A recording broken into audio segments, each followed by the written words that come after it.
오늘 10장은 아주 중요한 장입니다. 왜냐하면 지금까지 우리가 마태복음 1장, 2장, 3장, 4장까지는 예수 그리스도가 어떤 분인가에 대한 설명을 들었습니다. 5장에서부터는 예수 그리스도께서 무슨 일을 하셨느냐에 대한 얘기를 들었습니다. 예수 그리스도께서 말씀을 하셨습니다. 그것이 5장, 6장, 7장의 산상설교입니다. 그리고 8장에 들어가서는 예수님이 기적을 일으키기 시작을 하셨습니다. 인간의 육체의 질병을 고치셨습니다. 예수님은 뿐만 아니라 자연을 통제하셨습니다. 예수님은 귀신을 쫓아내므로 초자연을 통제하셨습니다. 예수님은 뿐만 아니라 인간의 죄를 용서해 주시는 선언을 하셨습니다. 그리고 죽은 자까지 살려내는 죽음을 정복하시는 예수님의 모습을 보여주면서 봉사가 눈을 뜨고 벙어리가 말을 하는 구원의 놀라운 기쁨과 특복을 이야기해 주셨습니다. 이것을 하시고 나서 예수님은 사람들을 보시고 불쌍히 여기셨다 이렇게 되어 있습니다. 그리고 세상은 수수할 때라고 말했습니다. 그리고 지금은 수수할 일꾼을 기다리고 있다고 말했습니다. 이렇게 하고 10장으로 넘어갑니다. 10장을 보십시오. 그 다음에 10장 1절 예수께서 그리고 나서 12제자를 부르십니다. 지금까지는 예수님은 혼자 일하셨습니다. 그러나 10장에서부터는 전혀 상황이 달라집니다. 이제 기초 작업을 하셨습니다. 그리고 예수님이 가장 중요한 사역으로 전환을 하십니다. 그것은 동역자를 구하는 사역입니다. 제자를 삼는 사역입니다. 이제 드디어 예수님은 혼자 일하시지 아니하시고 떠날 준비를 하시는 것입니다. 제자의 선택이란 떠날 준비입니다. 내가 떠날 준비가 없는 사람은 제자를 키우지 않습니다. 자기 혼자 독점하려고 하는 사람은 제자를 키우지 않습니다. 그러나 제자를 키운다는 것은 자기가 그 일을 마치고 떠난다고 하는 것을 의미합니다. 예수님은 사람을 선택하셔서 키우시기로 마음을 잡수십니다. 그것이 바로 10장이 전환기가 됩니다. 여러분 예수님의 사역을 정리해 보십시오. 가장 예수님의 사역에서 가장 중요한 사역은 무엇입니까? 물론 십자가를 지는 사역입니다. 예수님은 십자가를 지기 위해서 세상에 오셨습니다. 그러나 그 십자가를 짓는 구원 사역을 빼놓고 예수님의 사역 가운데 가장 중요한 사역이 있다면 무엇이겠습니까? 제자 삼는 사역. 이것보다 더 중요한 사역이 없습니다. 3년 동안 예수님은 12사람을 택하여 훈련시키셨습니다. 그들과 함께 먹었고 그들과 함께 잤고 그들과 함께 고생했고 그들과 함께 전도했습니다. 이론을 가르친 것이 아닙니다. 대학교 캠퍼스에서 교과서를 놓고 가르친 학습이 아니었습니다. 예수님의 삶의 현장에서 강의실이 없었습니다. 예수님 자신이 교과서였습니다. 예수님 자신이 강의실이었습니다. 예수님은 자기의 삶을 전부 다 드러내 주셨습니다. 실제의 삶을 가르치신 것입니다.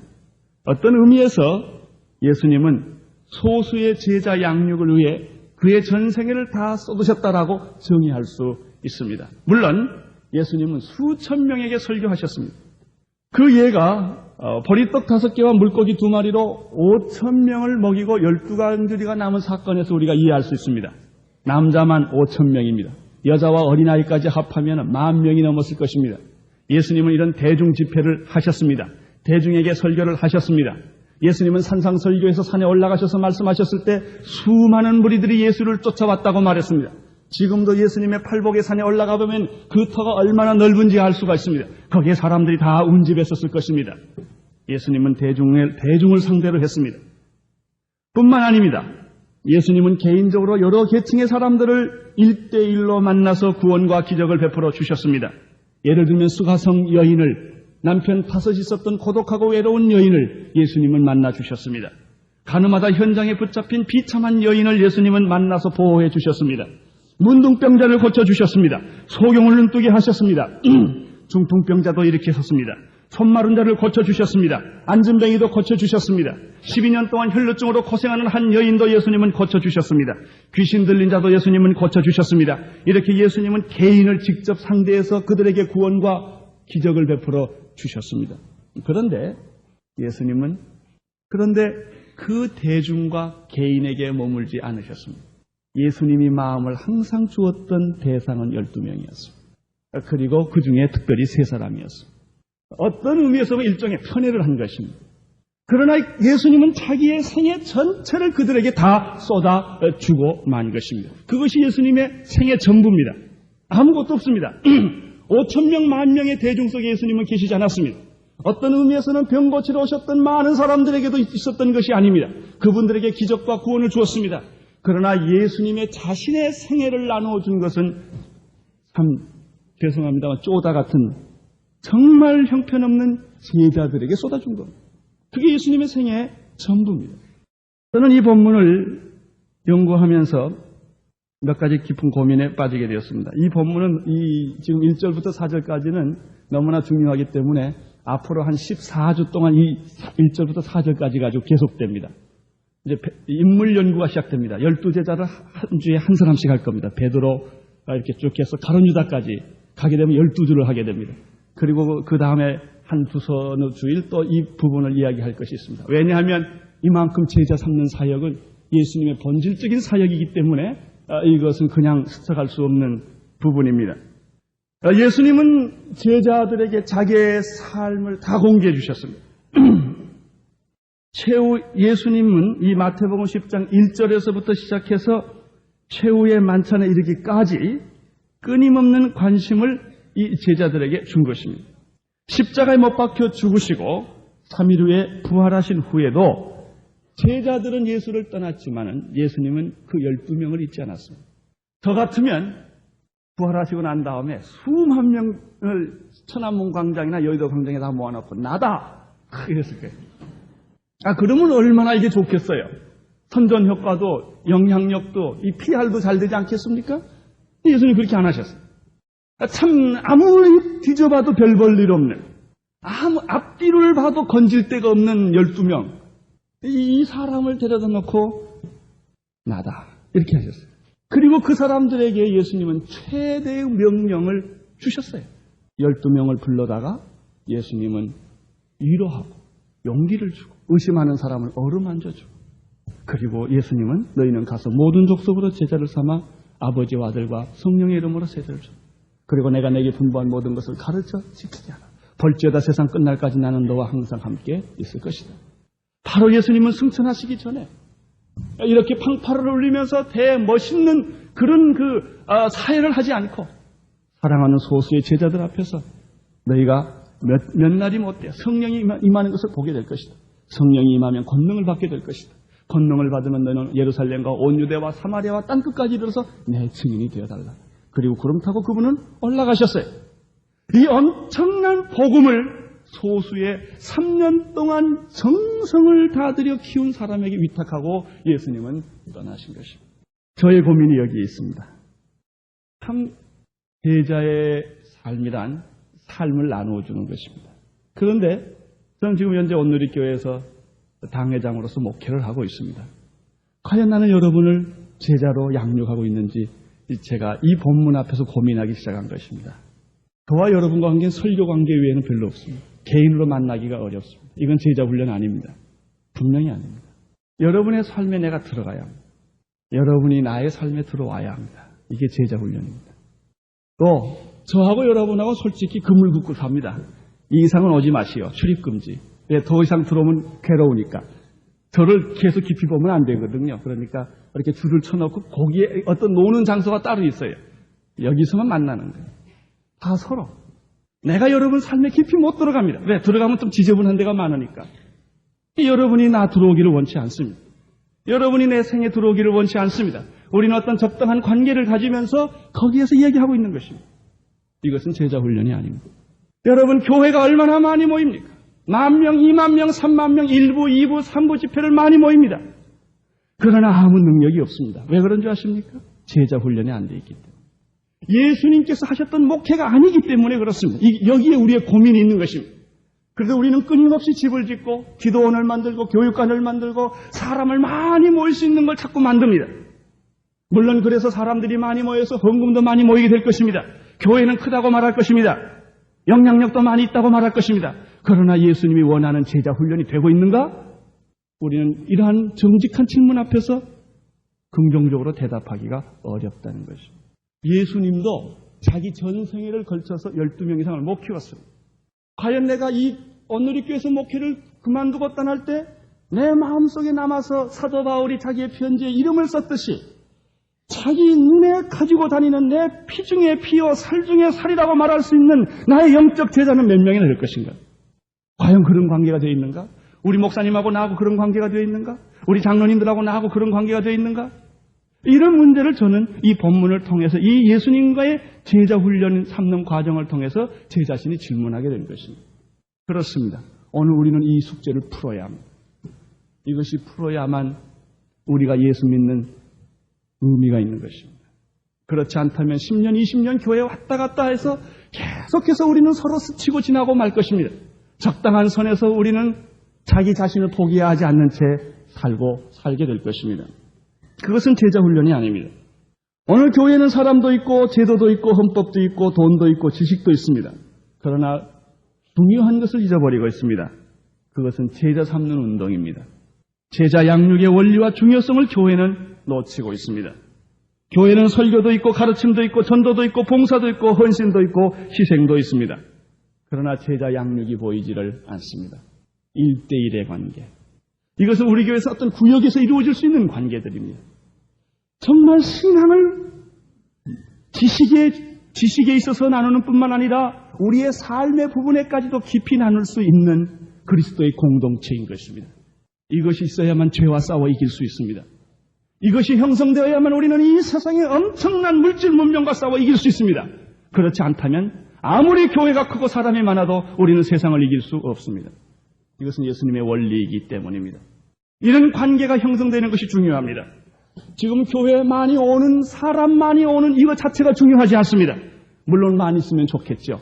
그러나 이 제자 삼는 양육이 되어 있느냐 하는 것입니다. 정말 나는 누구에 의해서 양육을 받았느냐 하는 것입니다. 내 생에 이렇게 사랑을 받아본 일이 없을 만큼 예수님이 제자를 그렇게 사랑했듯이 그런 사랑을 받아본 경험이 우리에게 다 필요합니다. 그리고 내 생에 이처럼 사랑을 쏟아본 일이 없을 만큼 무조건적인 사랑을 한 사람에게 쏟아보는 경험을 우리는 가져야 합니다. 한 사람이라도 좋습니다. 그것이 있었을 때 우리는 진정한 그리스도의 공동체 속에 존재하는 사람들이 되는 것입니다. 그렇게 되었을 때 교회는 초대교회처럼 엄청난 능력을 갖게 되기 시작할 것입니다. 기적을 보기 시작할 것입니다. 역사가 일어나기 시작할 것입니다. 요즘 보십시오. 운동권의 소수의 사람이 대한민국 전체를 뒤흔들고 있습니다. 5% 내지 10% 미만입니다. 그렇습니다. 진정한 그리스도인이 5%만 있다면 세계는 뒤집어질 것입니다. 우리에게 그것이 없는 것입니다. 여기 있는 많은 사람 중에서 단 5% 아니 1%의 정말 헌신된 자기의 삶을 오픈하며 그리스도 앞에 헌신된 사람이 있다면 교회는 뒤집어질 것입니다. 그리고 세상은 충격을 받게 될 것입니다. 우리 모두가 적당히 살고 있는 데 문제가 있습니다. 우리 모두가 금을 그어놓고 사는 데 문제가 있습니다. 우리 모두 자신을 포기하고 뛰어들지 못하는 게 우리의 고민이 있는 것입니다. 그러나 성경은 우리에게 그렇게 말하고 있지 않습니다. 예수님과 바로 이 제자의 관계에서 우리는 이것을 오늘 배우게 됩니다. 그러면 이처럼 중요한 제자 양육, 제자 삼는 사역이 어떤 것인지를 예수님과 제자들과의 관계 속에서 이제 찾아보겠습니다. 10장 1절을 다시 보시기를 바랍니다. 같이 읽겠습니다. 시작. 예수께서 그 12제자를 부르사 더러운 귀신을 쫓아내며 모든 병과 모든 약한 것을 고치는 권능을 주시니라. 그렇습니다. 제자란, 예수님에 의하면 제자란 어떤 사람입니까? 첫째는 제자는 예수님에 의해서 선택되고 부름받은 사람이 제자입니다. 교회는 우리가 보통 교인이라고 그럽니다. 교인보다 더 중요한 말은 성도입니다. 교인이란 말은 그냥 교회 왔다 갔다 하는 사람은 다 교인 될 수 있어요. 교인이란 말보다 더 중요한 성경적인 말은 성도입니다. 성도라는 말보다 더 중요한 말은 제자입니다. 제자가, 예수님의 제자가 오늘 여기 필요한 것입니다. 그러면 누가 제자입니까? 예수님에 의해서 선택을 받고 부름을 받은 사람입니다. 다시 말하면 제자란 국회의원이나 요즘 대통령 같이 투표에 의해서 뽑힌 사람이 아닙니다. 제자란 지성인이나 영혼같이 똑똑하고 지도력이 있는 사람도 아닙니다. 예수님의 제자란 군대의 지원병과 같이 자기가 원하고 자원해서 되는 사람도 아닙니다. 여러분, 우리가 지난번에 그 배웠죠? 한 서기관이 주여 당신이 어디로 가든지 나는 당신을 따르겠나이다. 이때 예수님께서 뭐라고 그랬습니까? 좋은 말로 거절하셨습니다. 아니다. 우리 교회 등록하려면 몇 개월 걸립니까? 최소한 2개월 있어야 등록을 합니다. 어떤 분이 문턱이 높다, 건방지다 교회 가고 뭐 오는데 등록도 안 받아주느냐, 나 다 뭐 뱃속부터 예수 믿은 사람인데 왜 또다시 구원의 확신부터 가르치느냐, 이런 여러 가지 얘기를 많이 듣습니다. 그래도 그것을 꼭 시킵니다. 처음에는 9개월이었습니다. 등록하는데. 그런데 9개월은 너무하다 싶어서 2개월로 바꿨습니다. 그래요. 선택이, 거절이 있어야 선택이 있습니다. 거절이 없으면 선택이 없습니다. 예수를 믿는 것에는 조건이 없습니다. 그러나 예수님이 아무나 받아주신 것이 아닙니다. 제자는 아무나 받아주지 않았습니다. 내가 원한다고 제자 되는 게 아니다. 제자는 예수님이 택하는 것입니다. 제자는 예수님이 부르시는 것입니다. 요한복음 5장 16절에 유명한 성경 구절이 있습니다. 너희가 나를 택한 것이 아니요 내가 너희를 택하여 세웠다라는 말이 있습니다. 하나님이 여러분을 불러주시지 않았다면 하나님 믿을 사람 아무도 없습니다. 여러분이 하나님을 사랑한 것이 아니라 하나님이 여러분을 사랑하셨습니다. 여러분이 교회 나온 것이 아니라 하나님이 여러분을 교회 나오도록 하셨습니다. 하나님이 여러분을 택하셨다는 사실입니다. 아브라함을 보십시오. 구약. 주여 내가 믿음의 조상이 되겠나이다 이랬어요. 아브라함이? 아닙니다. 갈대아 우르에 있는 아브라함을 하나님이 불러서 그 형편없는 아브라함을 믿음의 조상까지 만들어 주신 분은 하나님이십니다. 모세를 보십시오. 누구보다도 민족적 애국심이 있었던 사람이 아닙니까? 자기의 애국심은 살인을 하게 된 것입니다. 그는 살인자로서 40년 동안 광야에서 참 목적 없는 생애를 살았습니다. 하나님은 80세야 그를 불렀습니다. 모세야 모세야. 모세가 뭐라고 말했습니까? 주여 내가 여기 있나이다 이렇게 말하지 못했습니다. 주님 나는 아닙니다. 너는 내 백성을 탈출시켜라. 주여 나는 아닙니다. 하나님이 그를 부르신 것입니다. 택하시고 부르신 분은 하나님이십니다. 여호수아를 보십시오. 사무엘을 보십시오. 이사야를 보십시오. 수많은 구약의 사람들을 보십시오. 하나님이 택하시고 부르셨습니다. 예수님의 12제자를 보십시오. 스스로 온 것이 아닙니다. 예수님이 택하시고 부르셨습니다. 여러분, 이 시간에 저는 이런 제안을 하고 싶습니다. 우리 여기 지금 목사님도 계십니다. 장로님들도 계십니다. 권사님들도 계시고 집사님도 계시고 교회에 오랫동안 다니신 분들이 계십니다. 여러분, 이 시간에 목사라는 타이틀도 떼봅시다. 장로라는 타이틀도 떼봅시다. 집사, 권사 이게 중요하지 않습니다. 중요한 얘기를 하나 드리겠습니다. 과연 여러분은 부름을 받았습니까? 하나님으로부터?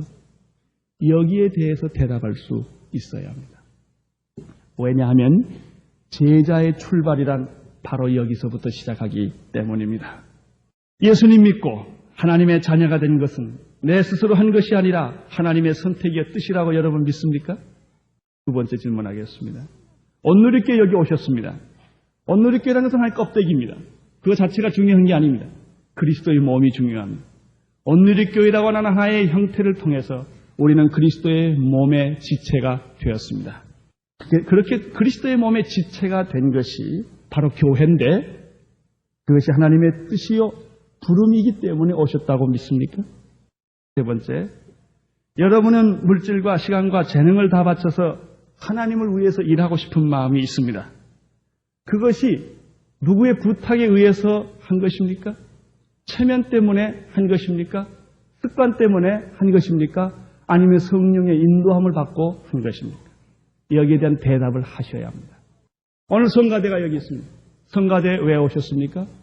그냥 목사님이 가라고 그랬으니까 왔습니까? 아니면 내가 여기서 노래 부르는 것이 부름이라고 생각을 하셨습니까? 유년주일학교 선생님들, 여러분이 이거 하나님이 나에게 보내준 사명이라고 생각을 하셨습니까?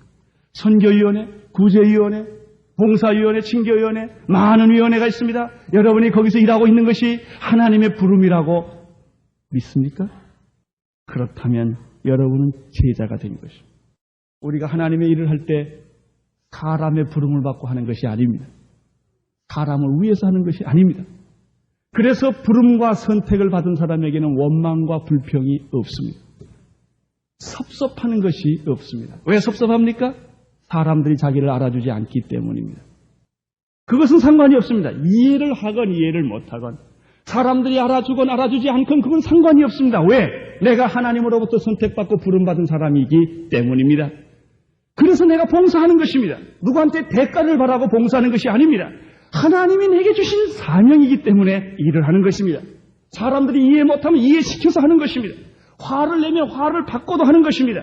못하게 하면은 막 그것을 계속하는 것입니다. 왜? 사명이기 때문입니다. 이때 우리는 시험 들지 않게 됩니다. 이처럼 제자되는 요건 중에 가장 중요한 것은 선택과 부름입니다. 오늘 이 교회를 여러분 누구에 의해서 온 것이 아니라 하나님이 나를 이곳에 보내주셨다고 믿을 때 여기서 진정한 봉사가 이루어집니다. 하나님께 영광 돌리는 삶이 여기서부터 시작되는 것입니다. 두 번째, 제자란 어떤 사람입니까? 예수님에 의하면 제자란 기도의 열매입니다. 누가복음 6장 12절에 보면 예수님께서 제자들을 택하시기 전에 기도하시러 산에 올라가서 밤이 맞도록 기도하시고 날이 밝음에 그 제자들을 부르셨다고 되어 있습니다. 마태복음에는 바로 제자를 선택하는 게 나옵니다마는 누가복음에는 한 가지 사건이 더 삽입이 되어 있습니다. 그것은 예수님이 제자를 부르시기 전에 그 전날 밤에 산에 가셔서 철야 기도를 하십니다.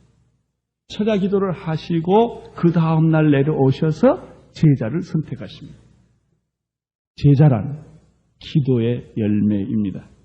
예수님은 제자를 생각할 때 그냥 머리와 경험과 마음으로 결정하지 않으셨습니다.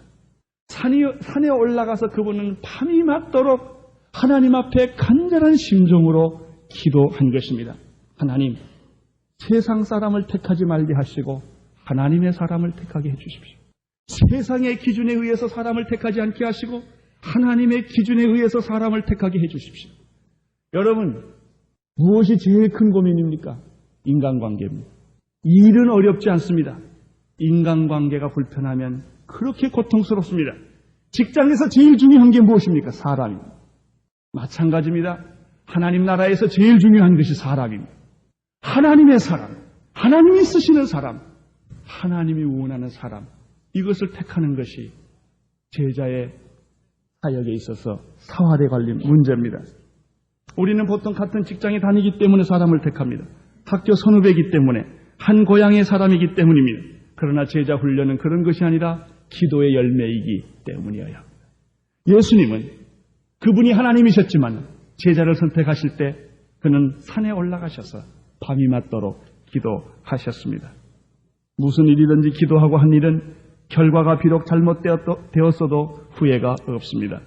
그러나 기도하지 않고 한 일은 아무리 사람 보기에 결과가 좋다 할지라도 결국은 후회가 되는 법입니다. 오늘 우리의 실수는 기도 없이 당회하고 기도 없이 재직회하고 기도 없이 위원회하며 기도 없이 전도하고 기도 없이 가르치고 기도 없이 봉사하는 데 있습니다. 너무 지쳐서 우리는 기도할 시간을 갖지를 못합니다. 보통 회의하면 간단히 기도하고 그다음에 토의하고 주기도문으로 마칩니다. 그 문제를 하나님의 마음에 맞는가 안 맞는가를 생각하지 않습니다. 하나님이 어떻게 생각하는가에 대한 관심이 없는 것입니다.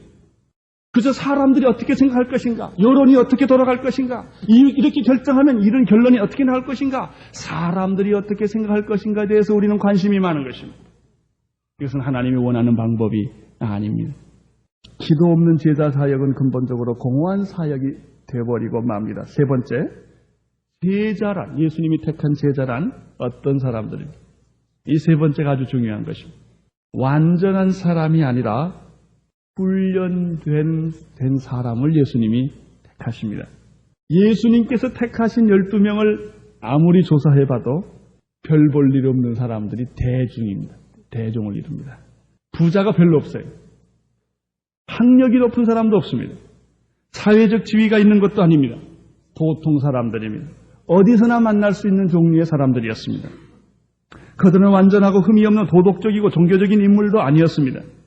근데 예수님의 12제자를 분석해보면 재미있는 것은 거의 대부분이 예루살렘의 도시형의 인간들이 아니었다는 사실입니다.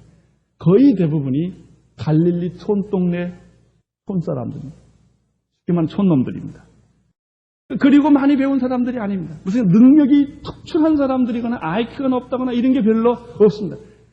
예수님의 12제자 가운데 제일 지성적이고 도시형의 사람이 가룟 유다입니다. 계산 잘하고 똑똑한 사람이. 근데 그 사람은 아주 결국은 비참하게 돼버리고 말았습니다. 여러분, 우리가 예수님의 제자, 적어도 무슨 그 공자의 제자 같은 경우는 다 수준이 좀 있지 않습니까? 예수님의 제자는 아무리 봐도 별 볼 일이 없어요. 아까 제가 말한 것은 쪼다 형들이 이렇게 리더십이 특출한 것도 아니고 아주 인간적이고 그런 아주 보통 사람들입니다.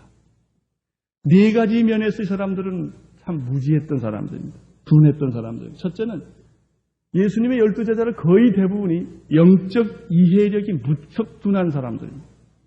마태복음 15장 5절에 보면은 예수께서 천국에 대한 비밀을 비유로 말씀해 줍니다. 제자가 됐으면 그 정도는 눈껍벅하면 알아들어야 됩니다. 근데 베드로가 그렇게 말합니다. 주여, 이 비유가 어려워서 도무지 알 수 없사오니 좀 쉽게 설명해 주시옵소서. 이때 예수님이 16절에서 이렇게 말한다. 너희가 아직도 깨달음이 없느냐? 예수님의 제자가 예수님이 누군지를 잘 몰랐습니다. 왜 오셨는지 몰랐습니다. 그래서 예수께서 십자가를 지시겠다고 예수님은 믿고 말씀하셨을 때도 주여 그럴 수 없나이다. 죽더라도 그럴 수가 없나이다라고 예수님이 십자가 지는 것을 막았던 사람들이 예수님의 제자입니다.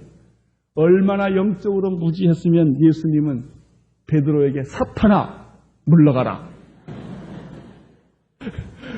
참 예수님도 생각해보니 한심했으리라고 생각합니다. 이런 사람들을 데리고 내가 일을 하다니 이 사람들이 예수님의 제자였습니다. 두 번째, 이렇게 영적으로 좀 둔하면 겸손이라도 하면 좋지 않겠습니까? 예수님의 제자들은 겸손할 줄 몰랐어요. 아주 성깔들이 있고 자존심이 강하고 교만한 사람들이 거의 대부분이었습니다. 마가복음 9장 33절과 34절에 보면은 예수님과 함께 길을 가다가 제자들 중에서 논쟁과 토론이 벌어졌습니다. 주제가 무엇인지 아십니까? 어떻게 하면 복음화를 할 것인가 이런 게 주제가 아닙니다. 누가 크냐? 제자 중에서 누가 으뜸이냐? 이걸 가지고 논쟁한 사람들이 바로 제자들이었습니다. 이때 예수님께서 뭐라고 하신 줄 아십니까? 하도 답답해서 내가 으뜸이 되고자 하느냐? 그러면 꼴찌가 되어라. 내가 섬김을 받고자 하느냐? 그러면 남을 섬겨라. 예수님께서 그렇게 말씀을 하셨습니다. 예수님의 제자들은 또 재밌는 게 있어요. 어린이들을 박대했습니다. 애들은 다 내쫓았어요. 가라고. 시끄럽다고. 이 사람들이 예수님의 제자들입니다. 또 예수님의 제자들은 형제의 발을 씻겨주는 것을 아주 자존심 상해했습니다. 서로 끝까지 눈치를 보고 있었습니다. 저녁 먹을 때였습니다. 발을 꼭 씻겨줘야 되는데 누가 먼저 씻겨주나요? 끝까지 안 씻겨주셨습니다.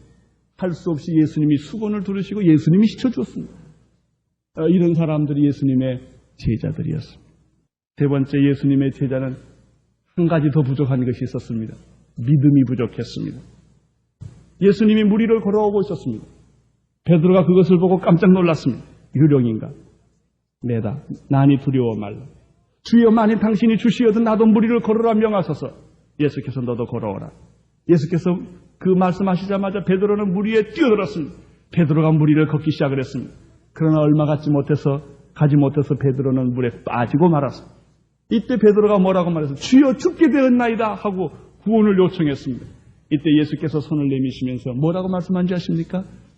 어찌하여 믿음이 없느냐. 그러고 보면 분명히 예수님의 제자들은 믿음이 없었습니다.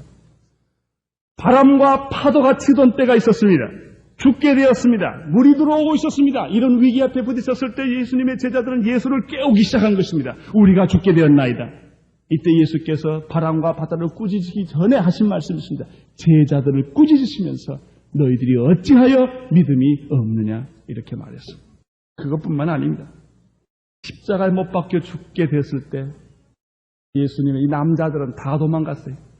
베드로는 멀찍이 가까이도 못 가고 멀찍이 따라가다가 어떻게 했어요? 예수를 3번씩이나 부인하고. 이게 다 제자들의 영적 상태입니다.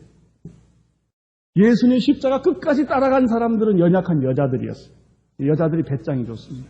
끝까지 갔어요. 남자들은 다 도망갔습니다. 네 번째, 이 제자들을 분석해 보면 그들은 헌신도 부족했고 능력도 부족했습니다. 예수를 위해 죽기까지 따르겠다고 했던 베드로, 몇 번이나 그렇게 고백한 베드로, 말고의 귀를 깎았던 베드로, 그러나 예수님의 죽음 앞에 그는 도망가 버리고 말았고, 닭이 3번 울기 전에 3번 울 때 예수님을 3번이나 부인했던 사람이 베드로입니다. 그것이 바로 제자들의 헌신이었습니다. 변덕이 많은 헌신. 능력도 없었습니다. 귀신 들린 아이를 데려갔을 때 제자들이 귀신 못 쫓아 주었습니다. 할 수 없이 예수님한테 갔습니다. 당신의 제자들은 귀신을 쫓지 못하더이다. 이런 사람들이 바로 예수님의 제자였습니다. 그러나 이러한 믿음이 부족하고 헌신과 능력이 부족하고 겸손도 부족하고 영적 이해력도 부족한 사람들을 예수님이 왜 뽑으셨느냐 하는 것입니다. 여기에 오늘 중요한 키가 있습니다. 왜 그러면 예수님이 이런 사람을 뽑으셨느냐 하는 것입니다. 여기에 해답은 간단합니다. 예수님은 사람을 보는 눈이 그들의 현재를 보지 않고 그들의 미래를 보는 것입니다. 오늘 현재 여러분의 모습을 보고 평가한 것이 아니라 앞으로 변화될 모습을 보고 우리를 택하여 주셨습니다. 아멘입니다. 오늘 여러분을 부르시는 것은 똑똑하고 잘나서 부른 것이 아닙니다.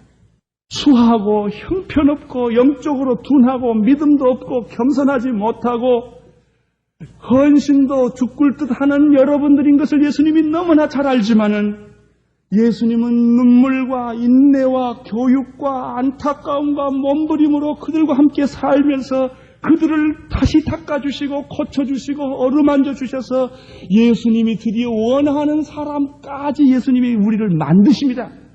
예수님은 그것을 보시고 우리를 택하신 것입니다. 이것이 바로 예수님이 택하는 제자 선택의 기준입니다. 그렇습니다. 그 결과 어떻게 됐습니까? 이런 형편없던 제자들이 예수님이 죽고 나서 성령을 받고 나서 어떻게 됐습니까?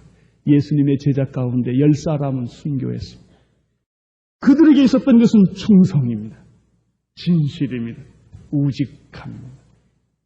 예수님은 지금도 똑똑하고 능력 있고 잘난 사람을 택하는 것이 아니라 충성스럽고 우직할 정도로 한 마음을 가진 사람, 진실한 사람, 이 사람을 택해서 하나님은 자기의 사역을 맡겨주십니다.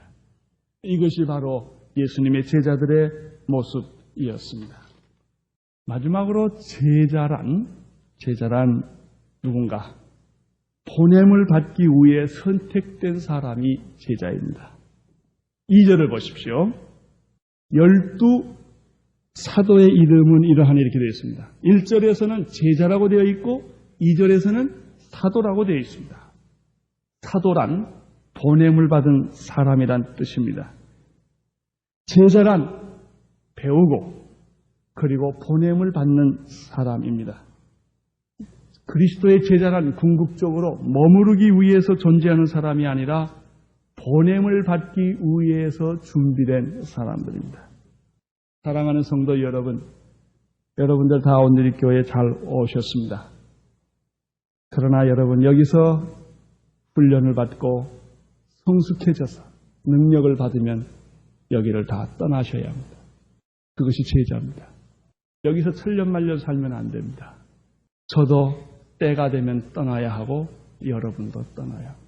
신앙은 떠나는 것입니다. 안주하는 것은 신앙이 아닙니다. 이 교회가 천년만년 잘 되는 것이 예수님의 뜻이 아닙니다. 떠나야 합니다. 우리는 떠나기 위해 온 사람들입니다. 보냄을 받기 위해 불림을 받은 사람들입니다. 이것을 알아야 합니다. 그러나 지금 떠나면 안 됩니다. 훈련을 안 받았기 때문입니다. 지금 가지 마십시오. 훈련을 받으십시오. 성숙한 사람이 되십시오. 어디 가서나 나누어 줄 수 있는 사람이 되십시오. 눈을 들어 밭을 보라고 말했습니다. 오늘 한국 사회를 보십시오. 내가 가야 할 곳이 많습니다. 가서 도와줘야 하고 기도해줘야 하고 함께 있어줘야 하고 같이 울어줘야 하고 같이 고민해줘야 할 세상이 얼마나 많습니까? 좋은 데는 누가 못 옵니까? 이렇게 좋은 곳은 누가 못 옵니까? 그것이 우리의 목표가 아닙니다. 그러나 지금 우리는 환자입니다. 그래서 치료받으러 온 것입니다. 여기 우리는 건강을 회복하러 온 것입니다. 건강을 회복하고 영적으로 충만해지고 우리가 이제 정말 사랑에 충만해졌다면 나가야 합니다. 우리 교인 아웃리치를 해야 합니다. 이것이 우리 교회를 부르시는 목적입니다. 여기 모여서 바벨탑을 쌓는 것이 하나님의 뜻이 아닙니다. 여기 모여서 우리가 천국을 만드는 것이 하나님의 뜻이 아닙니다. 제자란 사도입니다. 사도란 보냄을 받는 사람들인 것입니다. 우리 교회에 오신 분들 가운데 어떤 분들은 지나온 교회에서 여러 가지 상처도 있고 고통이 있어서 더 이상 신앙에 여러 가지 하나님과 신앙을 생각해 볼 때 있을 수가 없어서 교회를 떠나서 이 교회로 오신 분들이 많이 있습니다. 많은 분들의 간증을 들어보면 떠나올 때 얼마나 힘들었고 얼마나 고통스러웠고 얼마나 눈물을 많이 흘렸고 지금도 괴로워하고 있다고 하는 사실을 우리는 잘 압니다.